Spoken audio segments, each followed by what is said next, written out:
Good morning, umagang kay ganda. Ayan, so dito pong muli tayo sa ating loob ng greenhouse sa aming gulayan sa paaralan. At ayan, maagang maaga pa po. So i-ready po natin yung mga plat para mamayang hapon pwede nang taniman o i-transplant natin yung mga seedlings natin. So ayan po, diligan ko pong muli yan.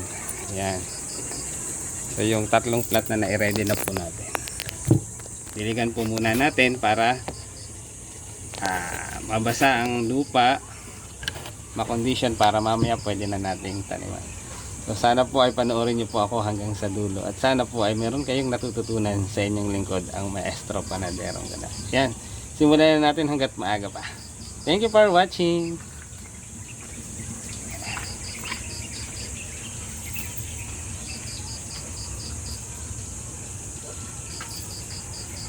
Oh yan, so ito po yung unang plat. Didiligan po natin yan para mamaya talagang ready na siya sa pagtatanim, o pwede na ready na siyang taniman mamaya. Yan.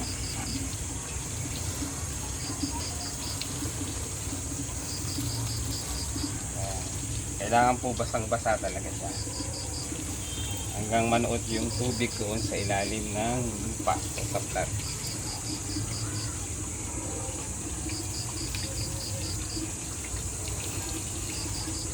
Umagang kay ganda.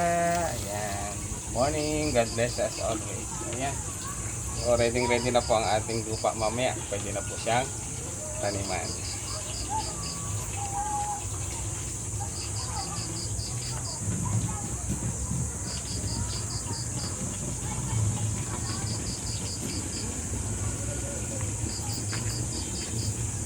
Ayan.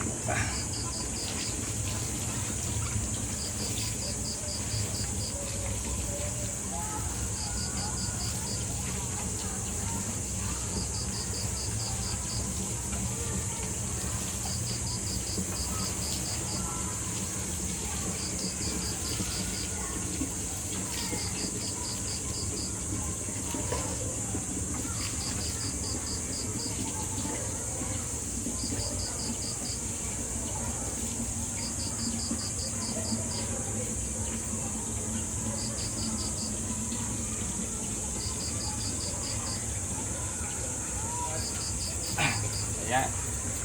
So pag nadilig ko po lahat yan, yung tatlong plat na yan, bala ko po itanim dito ay mga native na ampalaya. Ayan.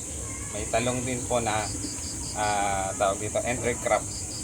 Then dito pipino, mustasa, pechay, talong, naka-intercrop din po.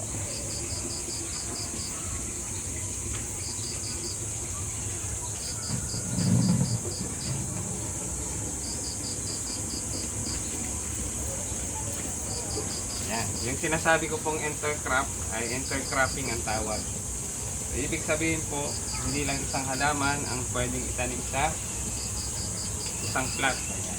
Tulad po nun, pipino, pwede nating lagyan ng talong at mustasa, samahan sa plat. Yan. Gulayan tips pong muli, intercropping po o multiple cropping ang tawag po doon. Marami po kayong matututunan sa inyong lingkod.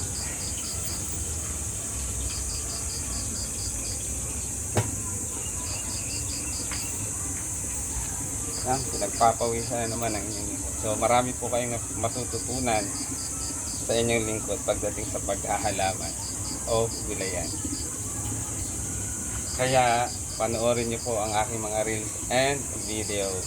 Thank you for watching. God bless us all.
Yan lang po kayo. Panoorin niyo po ako hanggang sa dulo. Ayan. So ipakita ko lang po yung nadilig nating mga garden plot.